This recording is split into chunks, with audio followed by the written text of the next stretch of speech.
15,000 रुपयांची लाच घेताना भूकर माफक सागर वानखडेसह एकाला अटक.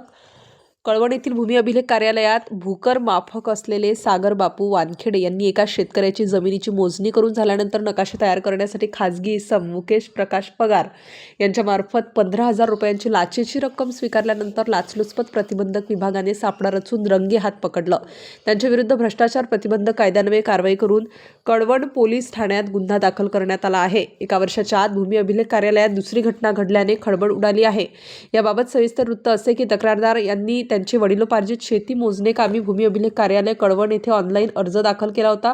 लोकसेवक यांनी तक्रारदार यांची शेताची मोजणी केली व हद्द खुणा ठरवून दिल्या.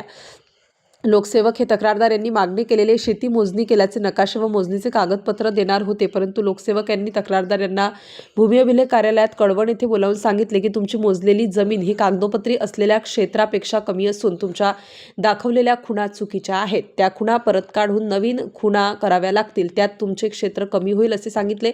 तक्रारदार यांचे सातबाऱ्याप्रमाणे क्षेत्र मोजून व नकाशे देण्यासाठी आरोपी यांनी आज दिनांक 28 रोजी 20,000 रुपयाची रकमेची मागणी करून तडजोडी अंती 15,000 रुपये रक्कम खाजगी इसम मुकेश प्रकाश पगार यांच्या मार्फतीने स्वीकारली.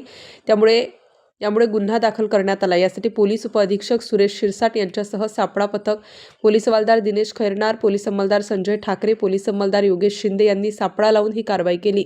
नाशिक स्टार न्यूज प्रतिनिधी दीपक गांगुर्डे, कळवण.